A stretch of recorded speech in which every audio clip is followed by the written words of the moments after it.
Төрийн сойрхолд соёлын гавьяц зүтгэлтэн зохиолч Батбаяр. Дундуур дүүрэн. Хандрмаа зүүмөрөн дээгүүрэн энгэрлүүгэн дохож орж ирсэн гэзэгнийхэн үзүүрээр хурууга орон гоочилж сууснаа толгой өргөн эдэшлэн налаж байгаа хоньныхон дээгүүр алсын хөх уняар дунд сүмэлзэн цэнхэрдэх дэлгэрхэнга уулын зүг харж нар жаргахыг харахч бас сайхан шүү. Би жаргаж байгаа нарыг харах болгондоо эн чинь мандж байгаа нар биш гэдгийг бүр мартчихсан гайхан алмаарч ширцээр байгаад л шингээчих тийм. Гэхдээ нэм сэтгэлийнхээ хамгийн нарийн андимыг ярахаараа ингэж гэзгнийхэн үзүүрийг гоочилд өгсөн. Намайг уурлаж дууга хураан дөлий дөмб шиг суухад минь за битгий уурлал даа гэд хуруугаан ороож оролдож байсан гэзгнийхэн үзүүрээр миний хамрыг сөргөн инээлтэйгээд хөхөрд суудагсан гэж бодож суусан жамган. Сайхан ч сайхан л да. Гэхдээ тэр чинь шингэж байгаа нар шүд гэж хэлэхдээ шингэж гэдэг үг нь бусдаас нь илүү нухацтай хэлэв. Хандрмаа тэрийг огт анзаарсан шинжгүй алсыг ширтсэн хэвээр сайхан, үнэхээр сайхан, нар улам доошилж доошлох тусмаа улам сайхан болж баруун толгодын цаад руу орохынхоо өмнөхөн дэлгэрийн хярын овгор хаднуудад сүүлчийн алтан шаргал туяагаа тусхан сүм дуган шиг сүрлэг сайхан болгодгийн.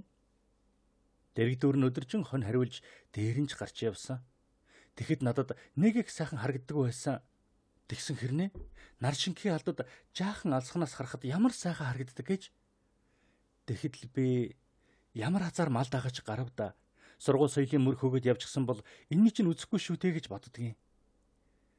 Харин нар жаргамагц надад уйтгар төрж төрснөөсөн болоод ч тэрөө хурдхан харанхуй болоосаа гэж боддгийн.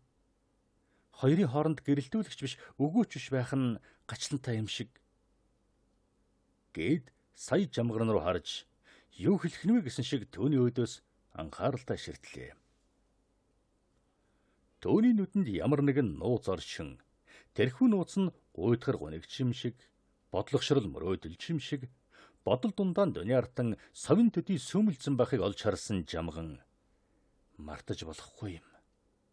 Чиний нүдэл байдаг юм да. Гэсэн үг аман дээр нь хэд гарч ирсэн боловч хэлж чадсангүй. Хандрмаа ямар нэг юм хэлэх гээд хэлж чадахгүй байгааг нь мэдсэн юм шиг төвний өдөөс жуумалдснаа сайхан юм яриач гэлээ. Хандрмаа тэр үгэнд нь яагаад ч юм үнэмшихгүй гэдгийг лавтаа мэдэрсэн жамхан юу ярих вэ гэд санаа алдав. Юу ч яах вэ? Мандах нарны тухай ярмаар байна да. Даанч чи тэгж өөрийгөө зоогоод яах юм бэ? Яагаад? Мандах нарны тухай ярихаараа хүмүүс дандаа л худлаа ярьдаг. Шингэж байгаа нар, мандаж байгаа нар хоёулаа ширхэг солихгүй адилхан төрхтэй байдгийг мартаад мандаж байгаа нарыг өөр илүү сайхан болгож ярих гээд худлаа ярьдаг. Гэтэл уулын толгой дээр байж байхдаа яг адилхан штэ. Илж гэрлэнж, өнгө зүсэнж. Магадгүй аливаа юмны их төгсгөл хоёр адилхан байдаг учраас тийм ч байж мэднэ. Гэд таслан төр дугаа болсноо. Нар жаргахыг харахаараа хүн арай л илүү их юм боддог юм да. Гэд хонируугаан зэрвсгэн хараад дуугаа болохт нь жамган магадгүй гэд цаашаа юу ч хэлсэнгүй. Хоёул дугаа газар ширтэн сууцгаа хавч ярих ёстой юмдаа тулж очисон гэдгийг хэн нь мэдэрч хэн нэгнийхэн урдж ам нээхийг л хүлээн суун. Хандрмаа өснийхэн үзврээр хуруугаа нэг ороож нэг болж хэсэг сууснаа гинтгэд зоригл болтой толгой өргөн чи надад их гомдсон байхаа. Гомдлгүй ч яах вэ? Би ч гэсэн өөртөө гомддог гэж хэлснэ хоолон зангирэн заримдаа надад гэснэн эхэр татан дууга боллоо.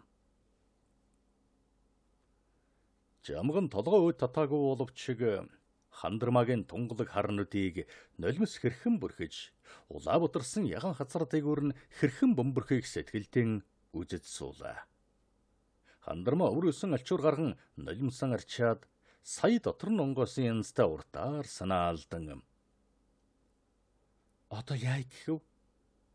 Өөрийн хийсэн лаа гэд Жамганы зүг харлаа. Өөрлөгөө харлаа гэдгийг мэдэрсэн Жамган гомдохч байх вдэ. Гэхдээ Хандармаа үгийн таслан худлаа гомдсон гэдгийг чинь би мэдж байна. Бүсгүй хүн гэдэг чинь Жамган минь өр зөөлөн өвөр задгаа болж байтгийн штэ. Орой бүхэн ирж жаргалзаа улан ярьж гуйж говшиж уйлж унжаад байхаар чинь би өрөвдөөд. Би тэр шин ямар их уйлсан гэж саннаа. Зовлонтойч гэсэн орондоо уйлдгүй юм гинлээ гэж бодсон хэрнэл өөрийн ирэхгүй асгарах нулимсаа тогтоож чадахгүй мэгшин баг үүр цайдлаа уйлсан. Өглөө босоход миний хоёр нүд хүн харахын аргагүй бүлцээч гисэн байсан. Аз болоход тэр өдөр хоньны ээлж байсан тул та хүний нүур харалгүй үндсэн. Хоньны бэлчээр татсан хонио хүртэл уйлсан. Одоо би охин биш болсон. Надад ариун юм үлдээгүй гэж бодхоос нулимс тогтохгүй байсан. Тэр өдөр чамд гомдсон. Энэ насны минь хань гэж ижи хавдаан зүсэлж ингэр зөрүүлчихэд явчихгүй яавтаа гэж бодхоос гол минь харалдаг байсан. Гэд хоолойн захиртанд дуугаа болж альчуураараа нүдэн даран төр сууснаа. Би чиний захааг бүгдийг авсан гэхэд Жамган сая толгоо өөдтатан чи тэгээд яагаад гэд залгуу үг хэлэх гэхтэн Хандармаа би чамайг юу гэж явааг мэдэж байна. Чи жаахан хүлээ. Нэгэн там нээснийх би чамд хэлье гэж бодож төгжирч явсан бүгдийг ярьж сэтгэлээ онгойлгомоор байна. Чи завтай үсттэй. Гэт зөвхөндөө нулимстай нүдээр түүн рүү харахад нь Жамган завтай гэж сонсдох төдий хилээд доошон харлаа. Хандармаа түүн рүү харж байсан харцан мөнөөх хөхөртөн дүнсих дэлгэрхэнгээ уулын зүг шилжүүлж би чамд ямар нүрээрээ захаа бичгэвдээ. Бүх юм өнгөрчихсөн байсан юм чинь. Дараа нь жирэмсэн болсон. Бид хоёр нэг гэрт орсон. Тэр үед чамаас ямар олон захаа ирдэг байсан гэж санана. Амьдралч хэслэн юм билээ дээ. Явсны чинь дараа намайг тэгж их захаа хүлээж яхад ганц захаа ирдэггүй байсан мөртлөө хамаг юм өнгөрсөн хойно бараг 7 хоног алгасалгүй ирдэг байсныг яана. Сүүлдээ би болиосооч гэж хүртэл боддог байсан. Гэхдээ Жамган үг хэлэх гэсэн боловч Хандармаа түүнийг хорж чамайг баруун хязгаарт явчих гинэ гэдгийг чинь сүүлд нь би дуулсан л да. Гэхдээ тэр үед юм идэхгүй гинэн томоогүй байсан болоод л явсны чинь маргаатраас эхлээд л захаа харсан. Хүн юм чинь юмыг дэндвэх хүсч хүлээхээр хачин болдго юм байна лээ. Хоног өдөр жил шиг аашарын шинж атсах шиг яасан ч яадгийн гэж хүртэл боддгийг. Яг цаг дээрээ тулахаар хаднаас халиад өгчих хүн ч гэж хаа байхав дээ. Нэг мэтгэд л үзий ядаж зэвүүцэж бараг салхин давхар нь гарахаасаа цэрлэж исэн юмтайгаа эвлэрч тасаж өрд өмнөхөө мартахын чихэлдэг. Дамаан хүүхдээ гарчтай зэрэг чинь хүн шаал өөр. Хүүхэд гэдэг чинь зөвхөн өөрийгөө бусдыг өрөвдөг хайрлах сэтгэлийг өөртөөгөө цуг авчирдаг. Чи удахгүй мэднэ. Гэхэд Жамган сэрцгийн төн рүү харж чи дуулаа юу гэлээ. Хандармаа алсыг ширтсэн хэвээрэн дуулсан. Ашгүй дээ. Үннийг хэлэхэд чамайг би хүнтэй суухгүй яваад байх вэ гэж дотроо имэж л байдаг байлаа. Наруугаахын ер нь нуруутай улс шүү дээ. Гэв. Жамган түүнээс хараагаан салган үүдэн хомрын хэртэй харагдах чулуун овоо руу харж орчлон ганцаар туултай биш дээ. Өөрөө болдгүй юм бол бусдыг жаргаа хэл гэж бодсон юм. Чамтай суусан хүн жаргана гэд Хандармаа дууга боллоо. Жамган төр дууга байснаа. Чийч гисэн жаргаж байгаа үсттэй.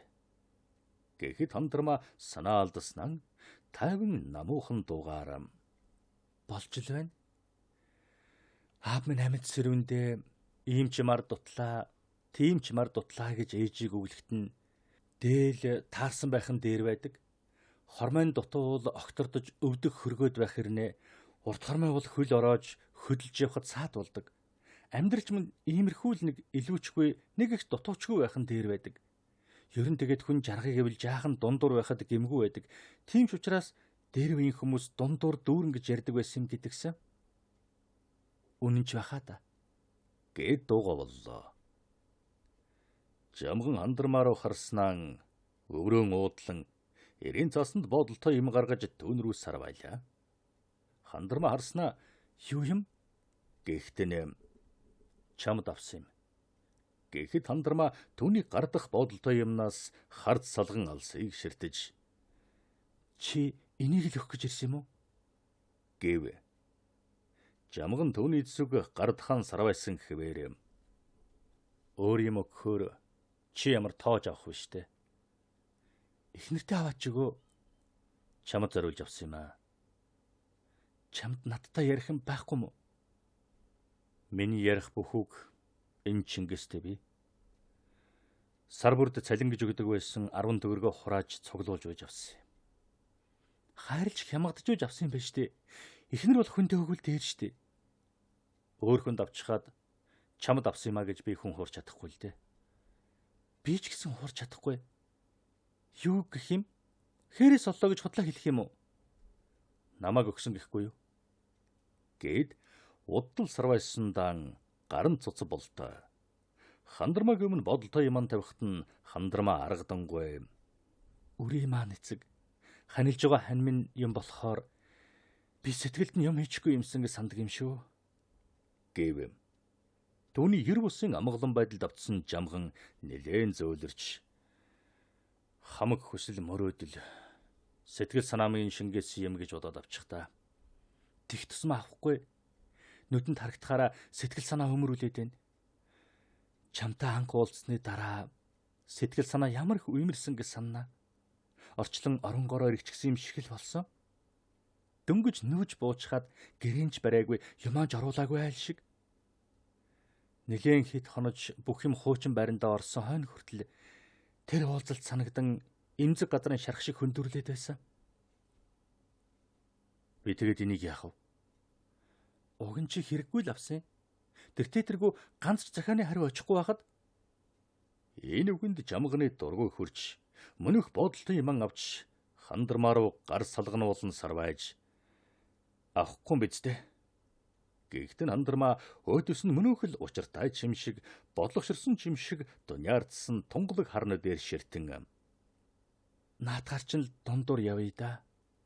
Гэхдээ жамган тэгвэл гээд салгалсан гараар боодлыг хүү татан дотроос нь залуу бүсгүйчүүдийн толгой боодог цэцэгтэй торгон алчуур гаргаж хэнд чирэггүй юм бол байхын чирэггүй гээд голоор нь цуу татан урж хайчхаад тушаата морилгоо очин яах ихийн зурдгүй мордон пажигнтал давхин одоход нь хандармагийн морь үүрсэн янзгааж хойноос нь хэсэг дэгж байгаа зогслоо. Хандармаа морьныхоо хар гүхээр чавхтаж яваа жамганыг толгодын цаагуур далд орон ортол нь хойноос нь хоолой зангируулан ширтэж байснаа ажуухан босож морилгоо очин тушааг нь тайлж мордоод урд салхины ингээр нэг тархсан хонин богнүүлэхээр хоньныхон зүг сажлуулж явахдаа алсын цэнхэр уул ширтэн чимээгүйхэн мэлмрүүлж явлаа.